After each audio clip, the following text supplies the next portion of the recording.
Economic impact of the Olympics? Boom or bust? In February 2014, Russia hosted the 22nd Winter Olympic Games in Sochi. The country had emerged from its Soviet-era shadow and had overcome the economic shock therapy of the 1990s to become an increasingly wealthy and well-integrated global economy. The country still had its controversies, but this was going to be an opportunity for it to show off its success on the world stage through the unifying power of sportsmanship.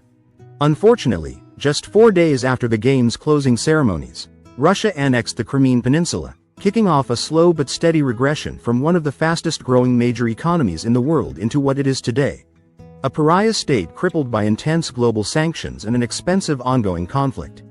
Dear viewers, if you appreciate the video and want to help us grow, we ask you to consider the idea of subscribing to our channel and making a donation to support us. Your support is essential for us and will allow us to continue creating interesting and useful content for you. You can do it here below, through the appropriate buttons, subscribe, and thanks. Then there is China in 2022. It hosted the Winter Olympic Games at the same time as its economy was recording the first year of stagnant economic growth since opening up to global trade and private industry in the 1980s. This marked the end of the single most intense period of economic growth in human history. Many economists predict that China's rapid growth will plateau, having many of the same characteristics as Japan in the 1980s and 1990s when it became the global manufacturing hub before its own real estate market bubble popped. Its workers became less globally competitive, and the aging population became a national burden. One of the other less obvious similarities is that Japan hosted the 1998 Winter Olympics at the same time as its economy was dealing with the Asian financial crisis, a downturn that now, almost 3 decades later, it hasn't recovered from. Looking further back in history, there were, of course, the 1936 Olympic Games in Berlin, which, well, obviously had their problems later. This month, the French Olympics are going to be held at the same time as heightened tensions in the country over a stagnating economy and quality of life sacrifices that are coming because of it. And since my own home of Australia is slated to host the Olympic Games in 2032, it sounds like a good time to ask if the Olympics are a predictor of economic downturns. So, is there a reason that economic challenges line up with the Olympic Games, or is this just an odd coincidence? What lessons could economies learn from these challenges? And finally, if there is a connection here, are these multi-billion-dollar national vanity events really worth it? Every year, the number and size of data breaches go up. It's becoming harder and harder to protect your data online. And buy this stand, and sell it to companies who will annoy you with spam mail sent to your house or robo-calling you at random inconvenient times. That's why we partnered up with Incog for this video, because these daily annoyances aren't the big problem. Some people can gather enough data about you from different brokers to take out loans in your name or steal your identity online. This can be a big headache, but Incog helps prevent this from happening by contacting data brokers and using the law to make them delete your data. All you need to do is grant them the right to work for you, and they'll do the rest. After I got started with them, Incog found 89 places on the internet where my data had been sold online. Within an hour of setting it up, Incog had removed 26 of them and was dealing with more. You don't need to do anything yourself. Incog contacts and removes you from lists online to drastically reduce your chances of cybercriminals stealing your data. So try Incog now and use our code, ECONOMICS, at the link in the description to get 60% off an annual plan. Of course, the original Olympic Games were technically first held in Olympia, Greece, between 776 BC and 393 CE. Suffice to say, the ancient model that the Olympic Games once represented almost 2,000 years ago scarcely resembles the modern event held every 4 years today. These games were jump-started in 1896 by a French aristocrat named Pierre de Coubertin. He felt this revival would serve a greater purpose in the realm of cultural representation, and with the help of the International Olympic Committee, IOC, which Coubertin co-founded, the dream quickly became a reality. 14 nations participated in Athens when it was reintroduced. Now, the IOC recognizes 206 countries in their respective national committees that participate in the quadrennial event. Where rivalries can be settled in a variety of different competitions, in a way, the Olympics serve as a mostly non-lethal battleground for healthy competition amongst those choosing to flaunt their achievements and potential of their most skilled athletes. But as always, there are other motives behind this expanding array of festivities and the value it all represents. Basically, the Olympics have arguably become the most lavish spectacle for bragging rights on the planet, with opening ceremonies and facilities becoming more and more elaborate over time. In fact, from the very moment the IOC was founded, one of the ultimate goals was to find ways to radically monetize such a massive global celebration. Though this wasn't an easy task at first, for most countries, the Olympics looked like a tremendous liability. A good example would be the chaos that followed Montreal's failure in 1976. Delays in construction and cost overruns for a new stadium resulted in $1.5 billion worth of debt for the Canadian taxpayer, which is a huge burden for any government but especially significant in 1976. And it took over 30 years to pay off. At the time, it was an expensive public service that most taxpayers just weren't that interested in. But this arguably changed when Los Angeles stood as the lone bidder for the summer of 1984. Not only was the U.S. city able to leverage its position for better terms with the IOC, but its pre-existing stadiums and developed transit systems gave it a considerable leg up when compared to other hosts in the past. Corporate sponsors, principally U.S.-based multinationals, were allowed to put Olympic symbols on their products, which were then marketed as the official such product of the Olympics. For LA, it was a great chance to embrace the new media and branding opportunities. So then, what exactly continues to encourage countries to participate in the present day, and why does the arrival of the Olympics often coincide with crashes? Well, for the first time since 1932, LA proved that the Olympic Games had the potential to be a profit engine and as a way to promote their metropolitan legacy with a $215 million operating surplus after this monumental achievement. Cities all over started to make considerable bids to show the world how successful they were, as well, even if said success was founded on false notions propagated by misleading figures. Using the hype, the Olympic Committee tapped into the growing competition to host the Games, and they now know they can ask for more and more impressive resources for their games, generating billions of dollars with each campaign. They do everything they can to show collaborative benefits. One of the most significant examples would be how the IOC in host cities often advertises a large number of temporary jobs for locals. In the case of Paris, the 2024 event has produced approximately 78,300 organizational roles and 60,000 tourism jobs and has employed 11,700 construction workers for the infrastructure developments required to host the Olympic Games. In total, the Paris 2024 Olympic Games have created approximately 150,000 jobs worldwide. Some of these infrastructure investments often boast lasting benefits to the country's residents, and the IOC often alludes to these on its website. One of them being the train route built during the 1964 Japan Games that reduced travel time to and from Tokyo, or various public amenities such as housing that's built for visiting athletes in 2014 Sochi. Russia diverted $44.3 billion for the construction of non-sports related infrastructure. This is why, when looking at it from another perspective, the Olympics is a game in and of itself, focused on PR. Countries tend to host the Olympics when they are doing very well, like during periods of economic booms. They do their best to use the Olympics as a sign that their country is prospering. But this has made their situation almost poetic because they fall into the classic Icarus trap, flying too close to the sun. In other words, if a country is doing better than it ever has been before, it doesn't really have anywhere to go but down, especially if that economic growth has been predicated on unstable industries like natural resources or real estate speculation.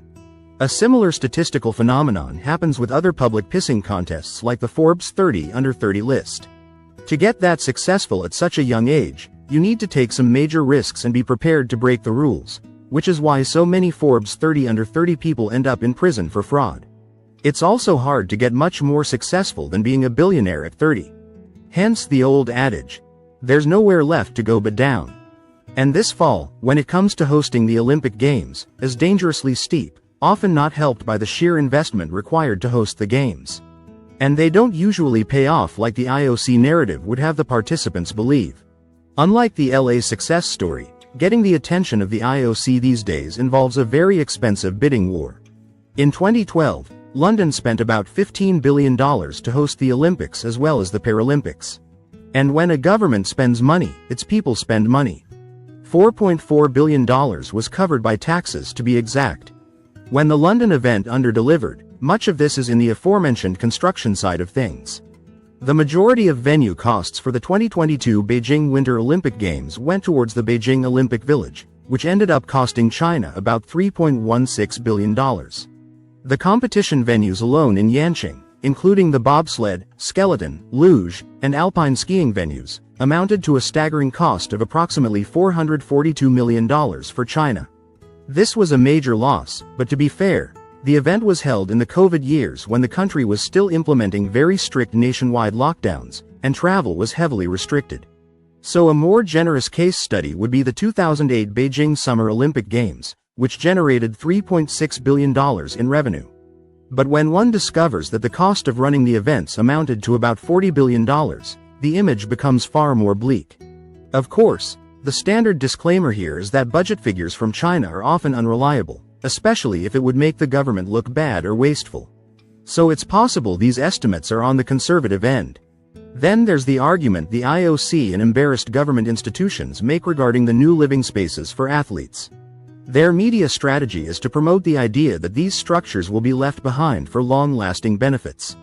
But what the IOC fails to publicly mention is that they require a mandatory minimum of 40,000 hotel rooms. That was a tall order for the Rio Olympics in Brazil, which had to build 15,000 new rooms. Plus, they ended up destroying homes and pushing residents out of the designated property, which was explored in a recent video. And although Russia diverted $44.3 billion for construction of non-sports related infrastructure, that continues to be in use. Their 2014 bid and construction costs far outweighed the supposed benefits. The debt and maintenance fees alone will cost the Russian taxpayer almost $1 billion a year, which is far from affordable when their current geopolitical conflict is taken into consideration. So why not just make the games cheaper? The games used to be a fairly modest affair. The focus leaned on the traditional value of countries coming together to admire athletic performance far more than the marketing strategy. But as the Olympics is more into a major promotional spectacle, the pressure to one-up other countries on the global stage has slowly turned it into what it is today. The IOC likes to make the argument that aside from infrastructure, tourism revenue is so great that the games practically pay for themselves. But again, this is a small contributor to the reported revenue, if not completely non-existent. In fact, there is the argument that the Olympic Games actually have an adverse effect on the tourism industry. The Council of Foreign Relations, CFR, found that security crowding and higher prices that the Olympics bring dissuade many visitors. And while Barcelona, Sydney, and Vancouver all saw slight tourism increases, London, Beijing, and Salt Lake City all saw decreases in tourism the years of their Olympics. Of course, all of this might be a noble sacrifice. Right? Sure.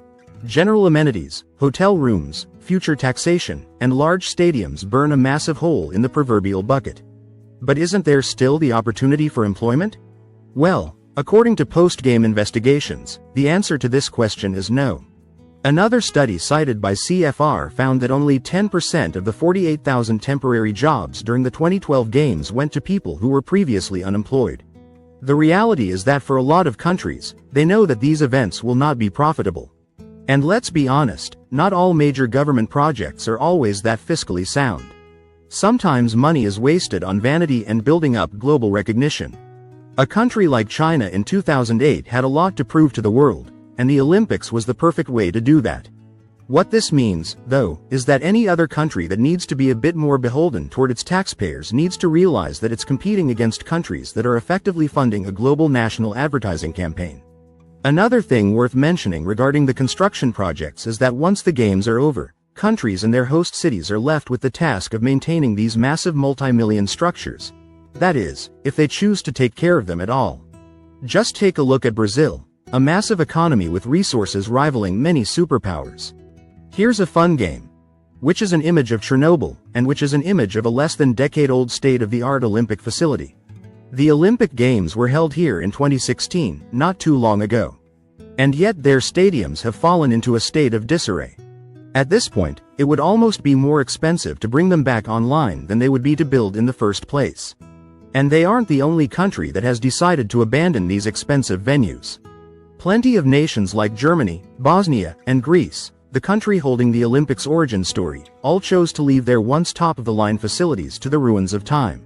But this is just the tip of the iceberg. When one considers the socioeconomic ramifications, the Olympics is a spectacle that is often more costly than it is profitable. This is a measurable fact, However, there's still the argument that Olympic advocates make about the pre-game that is, if nothing else, a way to put your country on the map for spectators to see what you can do. The problem is exposure isn't always a good thing.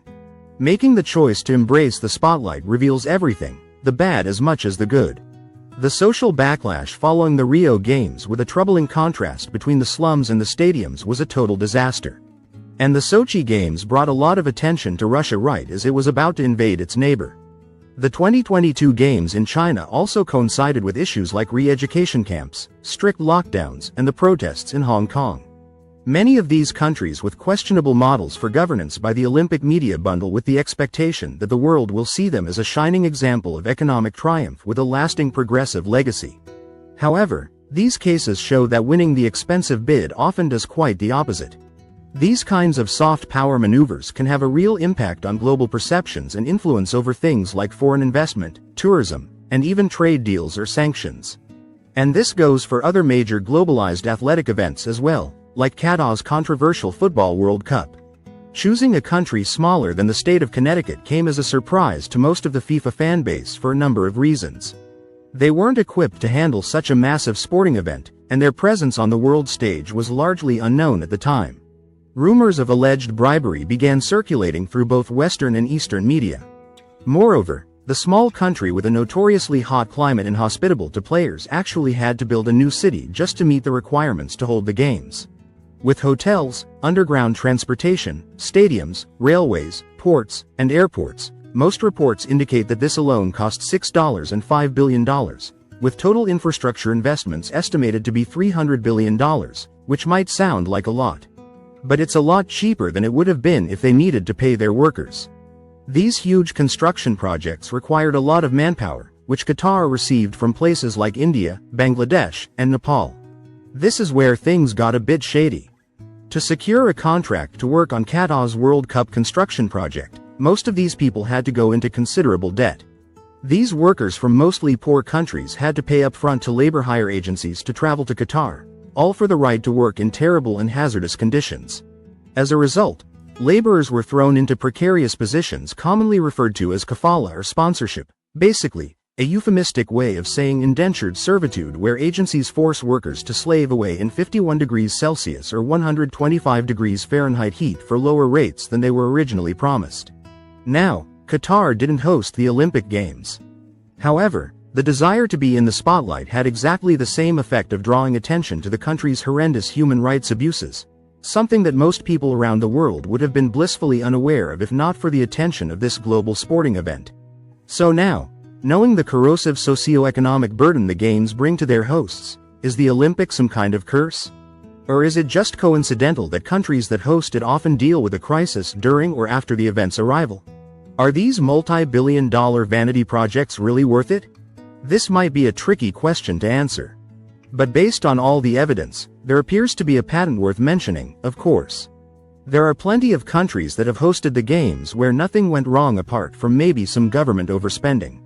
But if there are bad things bubbling away under the surface, the upfront cost and critical international recognition is only going to make bad things even worse. Thanks for watching, mate. Bye. In the comments, share your direct experience related to the topic covered today. We want to learn more and will gladly respond to any questions. Comment to let us know how we can improve. Your like would make us happy. Do not forget to subscribe to the channel so you don't miss the next video.